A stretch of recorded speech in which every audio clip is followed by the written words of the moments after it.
Hi everyone in English 2323, it's Dr. E and I'm here with your week 8 instructional video. So it's getting spooky here in the office, and if I've learned anything with this week's costume, it's that I am too much of a baby for not only bangs but wigs in general. So if I keep messing with it throughout the video, I apologize in advance.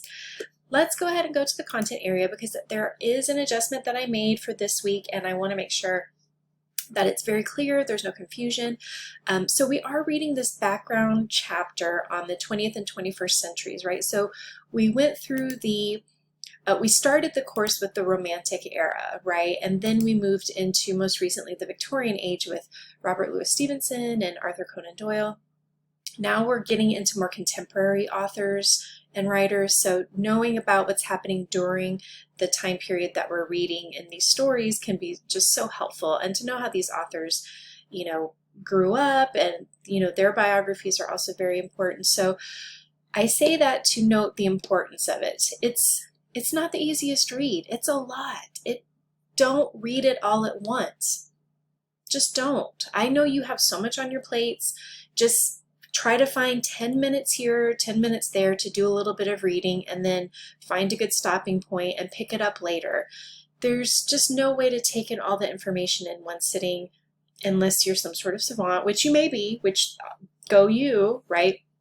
But you want to be a responsible reader and really engage with the text instead of just kind of turning pages so that you can mark something off of your to-do list, right? Because again, I know you have a lot of stuff going on, so just try to grab some time here or there.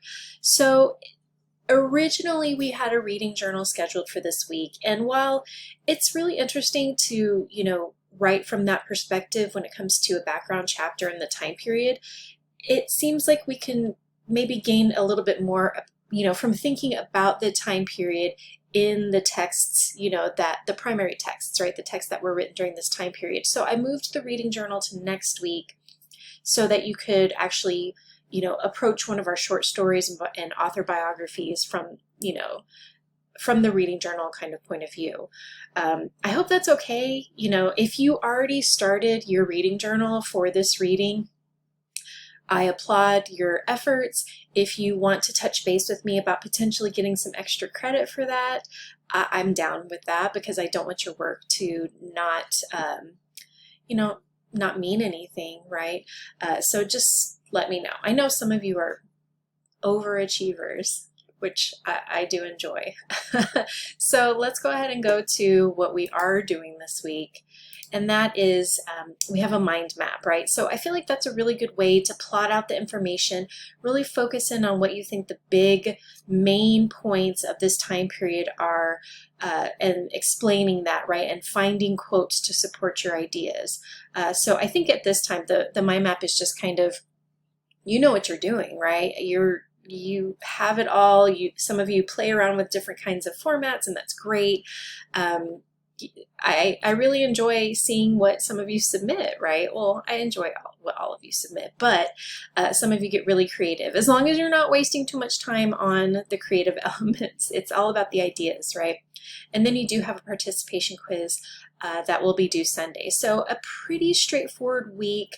You're watching what will appear here. There is I updated the schedule just kind of based on the adjustments that I made for this week so that you can see what next week looks like and go from there if you are looking to get ahead or that kind of thing.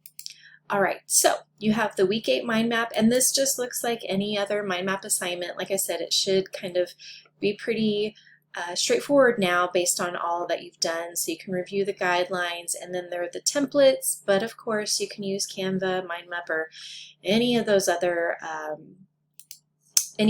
programs or sites that you might like.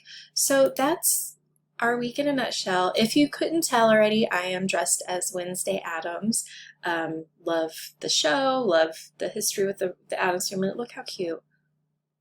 Oh my God, with her little freckles, so cute. And then this one.